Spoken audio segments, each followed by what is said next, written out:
Assalamualaikum warahmatullahi wabarakatuh. Salam rahayu dan salam sejahtera untuk kita semua. Ada tingkatan setelah tingkatan syariat. Ada banyak ilmu pengetahuan setelah syariat. Ada banyak penyebutan di dalam ilmu pengetahuan setelah syariat. Di setiap agama ada tingkatannya. Yang ingin saya bicarakan tentang wahyu panca gaib. Dan ini intinya inti. Karena wahyu panca gaiblah kita bisa beragama, kita bisa menyebut nama Tuhan, kita bisa berkepercayaan, kita bisa berkepribadian, kita bisa berpengetahuan.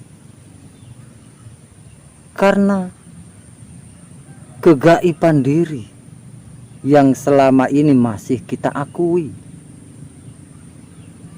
Tapi pengetahuan ini,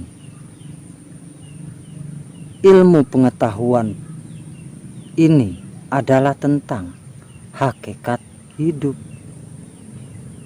dan laku hakikat hidup di atas syariat.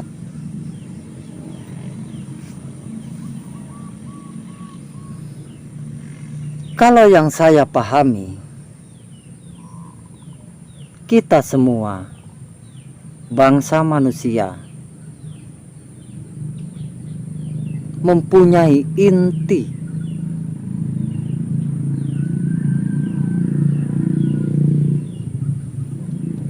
yaitu wahyu panca gaib.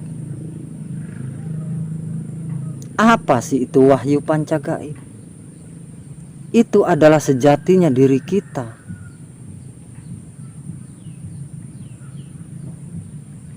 Apa saja sih itu? Yang pertama, itu kunci. Yang kedua, itu paweling. Yang ketiga, itu asmo. Yang keempat, itu mijil. Yang kelima, itu singkir. Ini loh wahyu panca gaib. Lalu hakikatnya wahyu panca gaib ini masuk ke dalam ranah spiritual religi, yaitu yang pertama mutmainah, yang kedua alu'amah, yang ketiga hidup atau urip, yang keempat amarah, yang kelima supiyah. Ini bahasa di dalam bahasa religi yang sudah kita ketahui.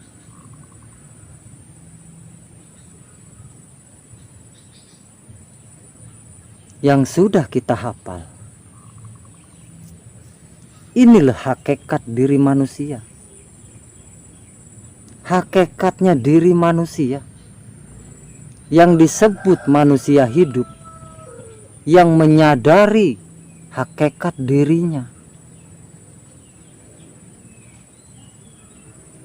Karena yang belum menyadari hakikat dirinya itu belum sampai ke titik ikhlas, belum sampai ke titik lillahi ta'ala, belum masuk ke dalam la haula wala quwata illa billah. karena seluruhnya masih diakui. Ini di dalam pemahaman syariat. Tapi setelah syariat kan ada hakikat.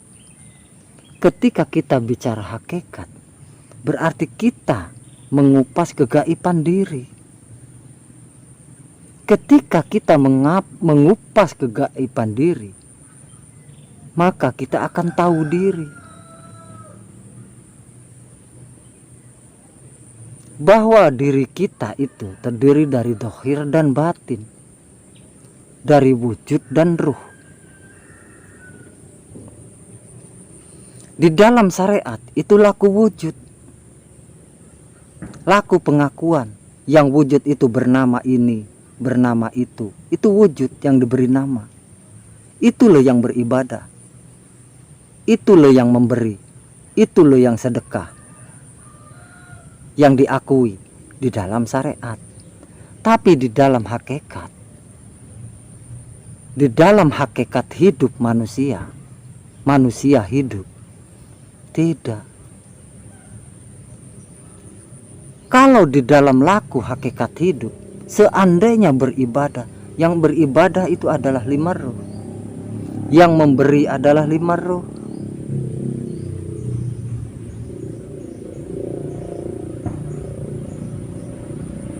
Karena wujud ini hanyalah wayang katanya, yang digerakkan, yang digerikkan oleh 5 roh. Ini loh perbedaannya. Ketika kita bisa menyadari ini, maka saya dan panjenengan itu tidak ada. Saya dan panjenengan itu tidak bisa beribadah. Karena saya dan panjenengan itu hanyalah pengakuan. Ketika saya dan panjenengan itu hanyalah pengakuan, itu laku syariat, bukan laku hakikat. Masih di dalam laku syariat, laku wujud.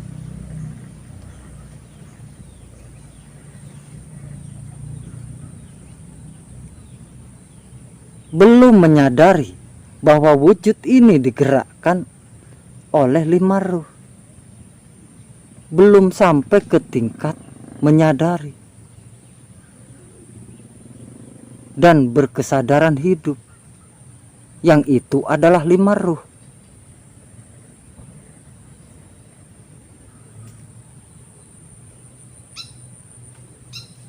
Hanya itu sebenarnya.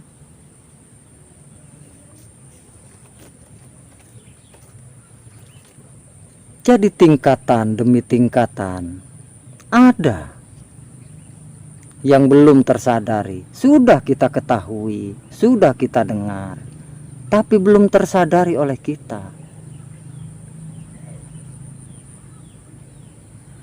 Makanya ketika lillahi ta'ala itu baru pengakuan.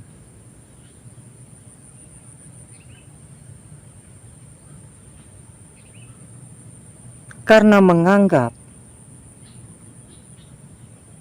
wujud ini saya. Inilah yang rumit sebenarnya. Yang kita sebut rumit, yang kita sebut sulit, yang kita sebut gaib. Ini tentang diri. Tentang diri yang sejatinya diri. Tentang hakikatnya diri manusia.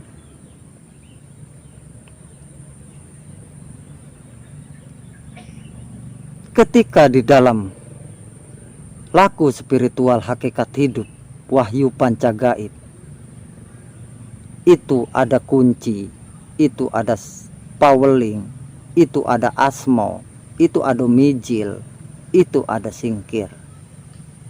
Ketika di dalam pengetahuan religi ada mutmainah, ada alu'amah, ada hidup, ada amarah, ada supiah. Ini loh yang harus kita sadari sebenarnya. Ketika kita menyadari jati diri kita, kita akan tahu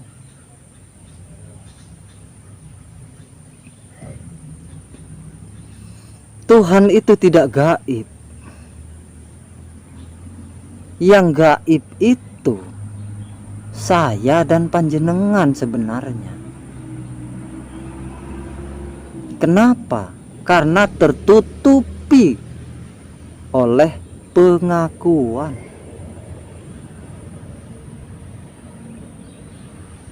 Pengakuan saya dan panjenengan ini loh yang menutupi.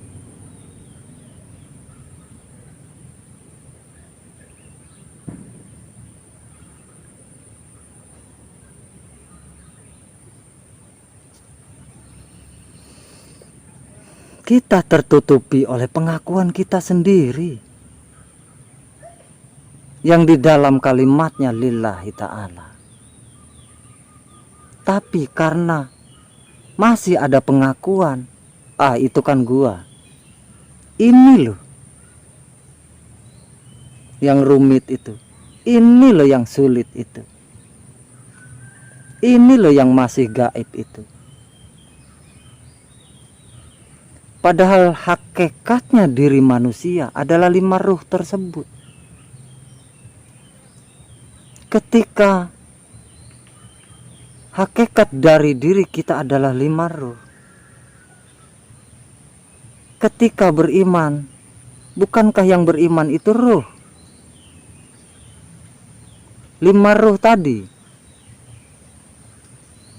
Makanya di dalam laku spiritual hakikat hidup ada wahyu panca gaib dan ada wahyu panca laku. Di dalam laku spiritual hakikat hidup wahyu panca gaib yang disebut iman, di dalam laku spiritual hakikat hidup adalah wahyu pancalaku. Ini yang disebut iman di dalam laku tersebut. Di dalam laku hakikat hidup. Jadi iman itu tidak ada pengakuan. Tidak bisa mengakui. Karena sungguh tidak ada tempat untuk saya dan panjenengan itu mengakui.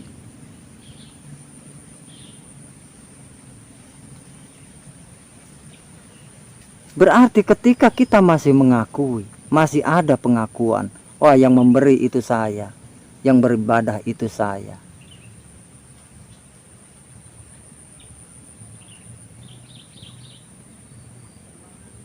Berarti kita belum sadar akan hakikat diri. Hanya itu sih. Hanya seperti itu sih. Tapi tuntutannya, lakunya di dalam laku hakikat hidup, wahyu panca gaib, tidak bisa mengakui saya itu tidak ada. Karena yang bergerak, yang menggerakkan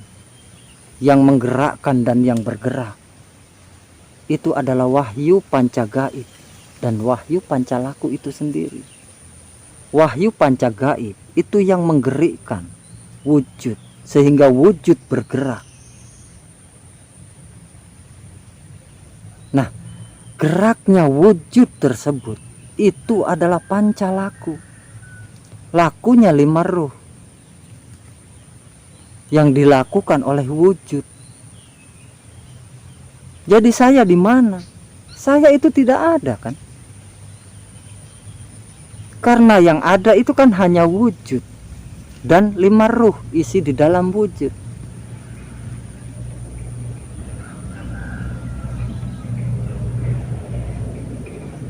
Berarti ketika masih kita mengakui itu saya, yang memberi saya, yang beribadah saya, kalau dari titik ini, kalau dari hakikat hidup, laku hakikat hidup, sungguh kita belum sampai kepada titik yang kita sebut iman.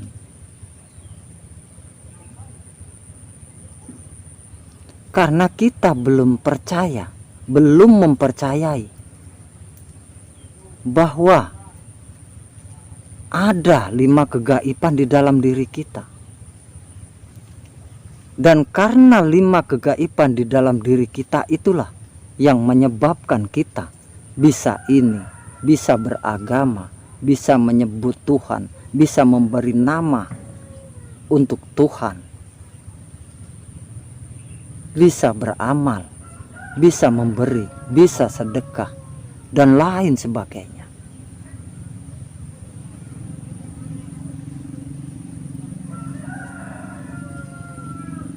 Ini laku hakikat hidup. Sungguh ada itu di dalam diri kita. Sungguh ada itu di dalam perintah agama kita.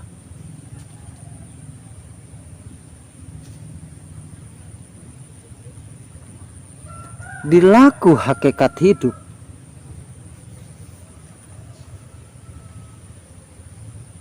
tidak ada pengakuan. Ketika kita bisa melepaskan dari seluruh pengakuan, kalau di dalam bahasa spiritual, religi, agama, yaitu af'alullah, seluruh pekerjaannya Dia, bukan pekerjaan pengakuan.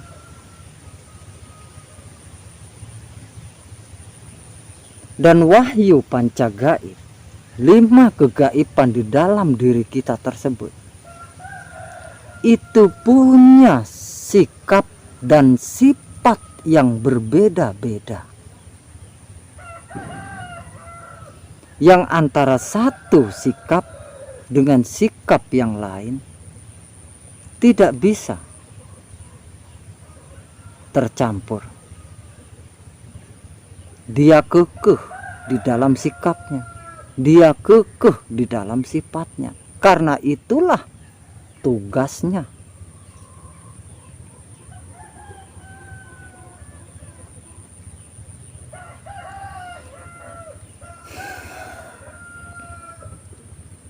Sangat sederhana sebenarnya. Kita tinggal menyadari saja.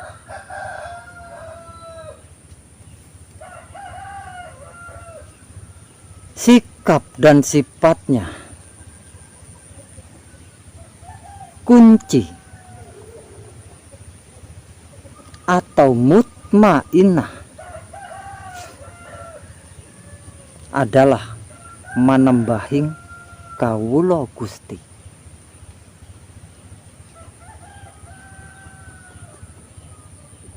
Dan sifatnya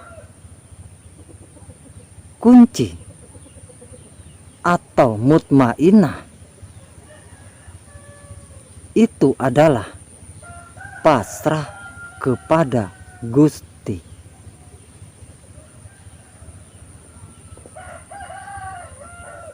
Jadi itu semua Dia, bukan pengakuan.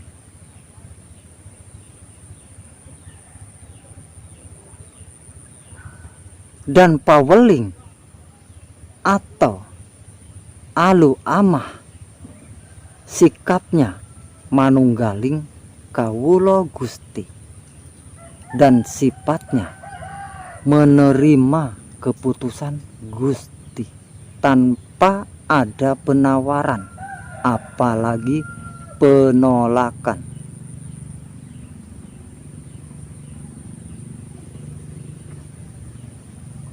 Lalu asma itu adalah sejatinya hidup,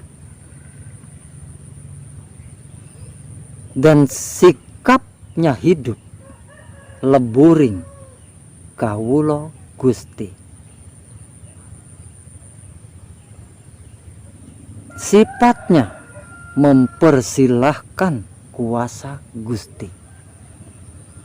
Karena terlepas dari pengakuan, maka kuasa Gusti itu dipersilahkan. Kenapa kita tidak bisa? Karena terhalang oleh pengakuan.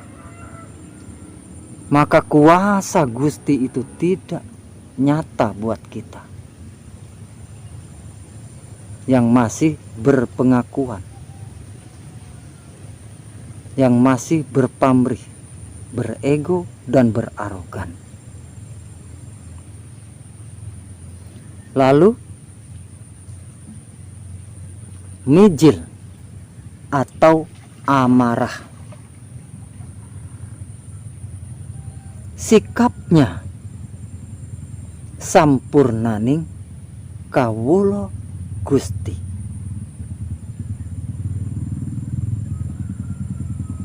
Sifatnya merasakan kenyataan Gusti.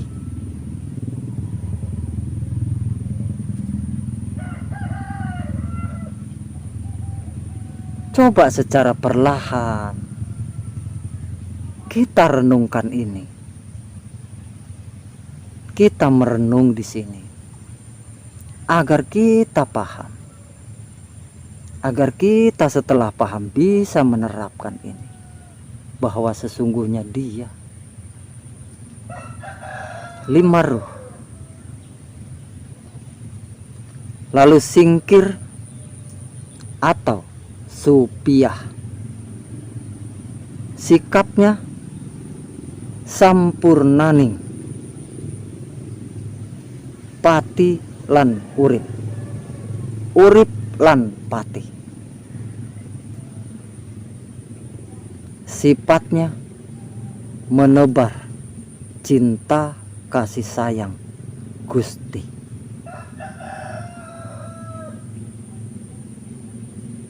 Ini loh,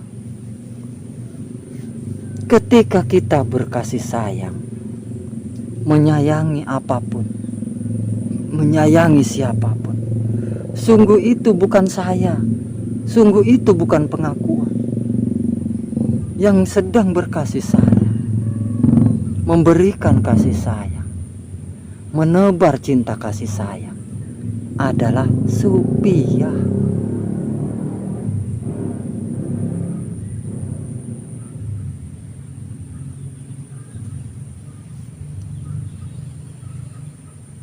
Lalu kunci atau mutmainah itu dari mana? Dan itu siapa? Itu loh sari-sarinya air.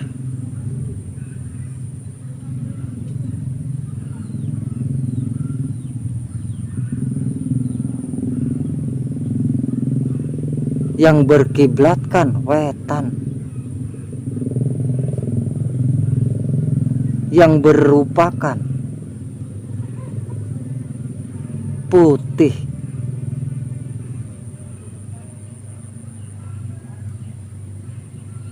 Lalu paweling atau alu amah itu angin, sari-sarinya angin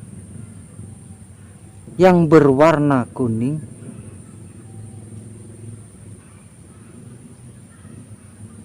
yang berkiblatkan kidul atau selatan,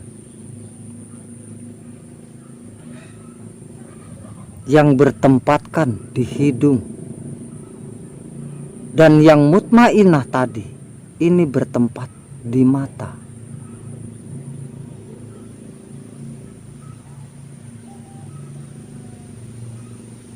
Dan hidup yang ketiga, asmo atau hidup.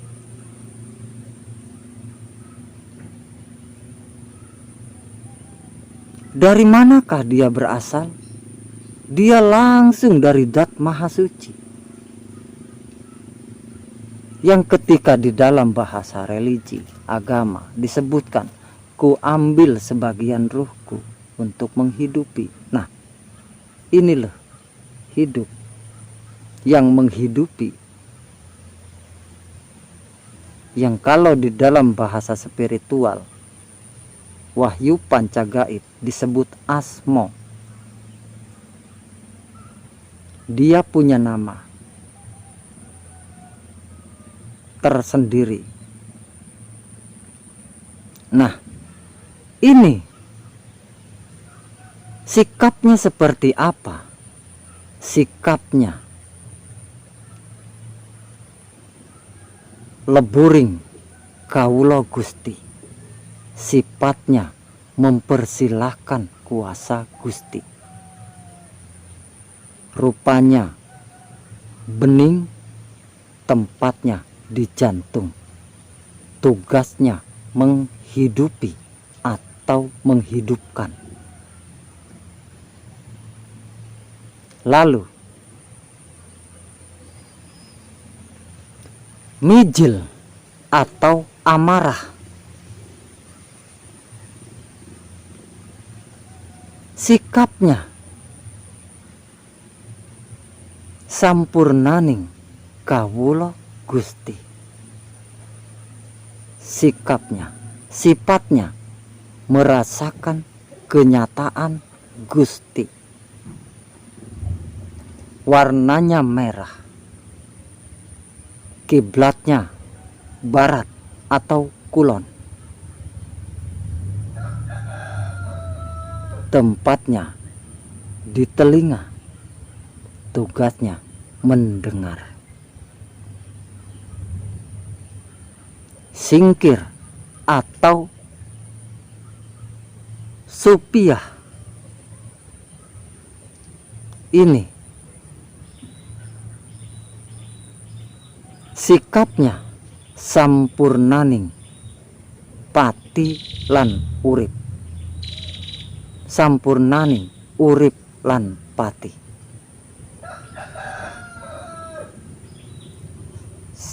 Sifatnya menebar cinta kasih sayang Gusti. Kiblatnya utara atau lor, rupanya hitam,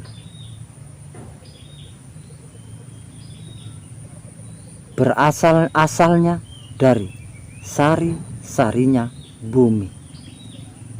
Inilah hakikat diri kita. Ketika kita mengenal hakikat diri kita, lo yang bergerak dan yang bergerik itu karena itu semua.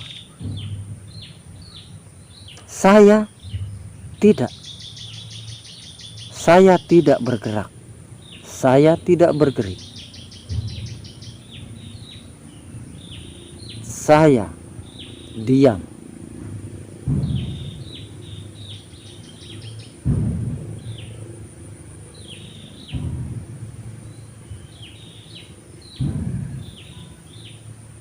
Makanya di dalam Islam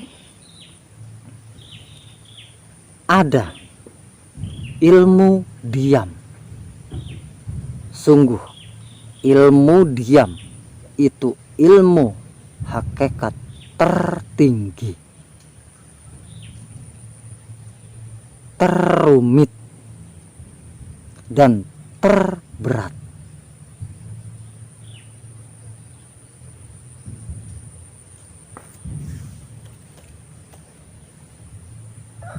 Setidaknya kita mengetahui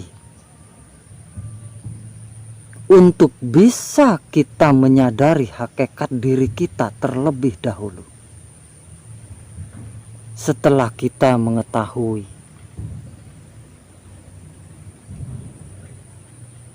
terus kita bisa menyadari, terus kita bisa berkesadaran hakikat. Secara perlahan kita akan bisa terlepas dari belenggu-belenggu pengakuan, dari belenggu-belenggu ego, pamrih, dan arogan. Ketika kita bisa di titik itu, kita bisa beriman yang sebenar-benarnya iman. Kita bisa ikhlas yang sebenar-benarnya ikhlas, karena lepasnya seluruh pengakuan.